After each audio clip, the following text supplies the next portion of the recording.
Agora, porque após racha no Centrão, agora existe a reorganização das alianças, né, no Congresso. O presidente da Câmara, Arthur Lira, tenta aproximações para a articulação política. E o governo também enxerga aí uma oportunidade de atrair os republicanos aí para sua base.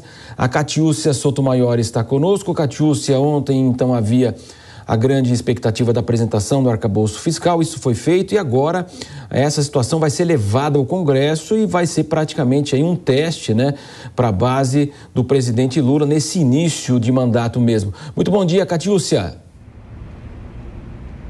Bom dia, Marcelo. Pois é, o governo tem certeza que o arcabouço vai ser aprovado e rapidamente. Mas, como o governo ainda não tem uma base aliada forte na Câmara, apesar das recentes declarações de ministros sobre o ambiente positivo e a certeza da aprovação de projetos de interesse do Executivo, nos bastidores se fala nas trocas de sempre. O Republicanos, que é o partido que formava o Centrão ao lado do PP e do PL, base de sustentação da gestão do ex-presidente Jair Bolsonaro, se uniu agora ao PSD, MDB e Podemos em um bloco partidário que soma 142 deputados e fica sendo o maior da casa.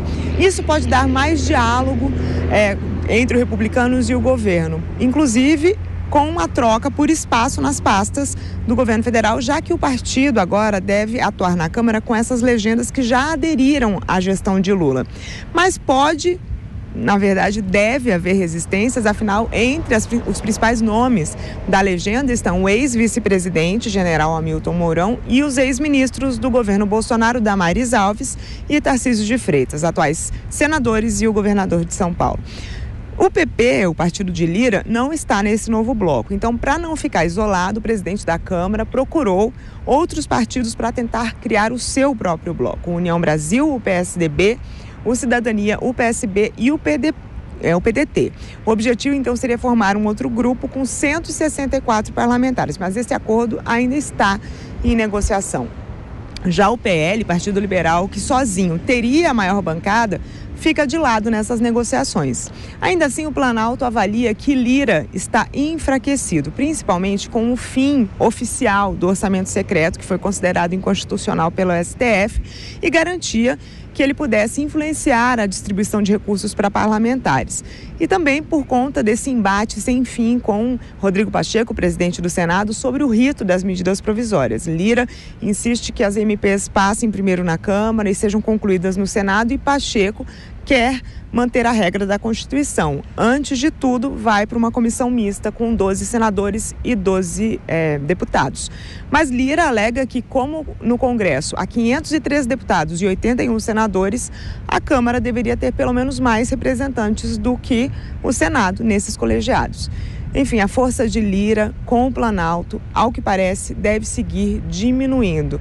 O governo não diz que isso vai acontecer, mas essa relação já se mostra menos forte do que a relação que Lira tinha com Jair Bolsonaro. Enfim, a gente acompanha o andamento dessas articulações e volta com novidades. Catiúcia Sotomayor, daqui a pouco ela volta conosco, portanto, então, aqui na programação da Jovem Pan.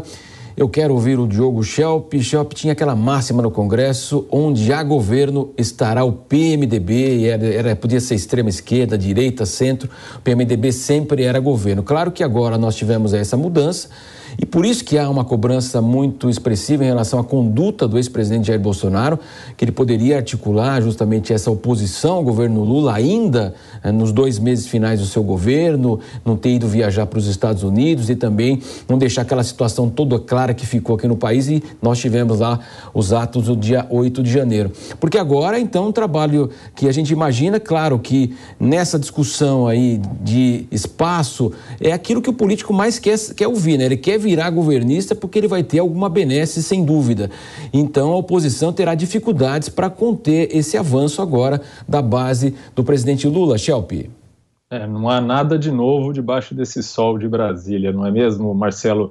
Olha, é realmente uma situação que pesa contra, obviamente, Arthur Lira que conseguiu ter um poder desmensurado aí durante o governo Bolsonaro, conseguiu atrair, centralizar bastante força, bastante poder, liderando o Centrão, liderando essa aliança ali com o governo, em troca, obviamente, de de alguns benefícios, entre os quais esse das emendas de relator, não é? A possibilidade de distribuir recursos aí com base política, com critérios políticos, não necessariamente daquela forma equânime que são as emendas individuais.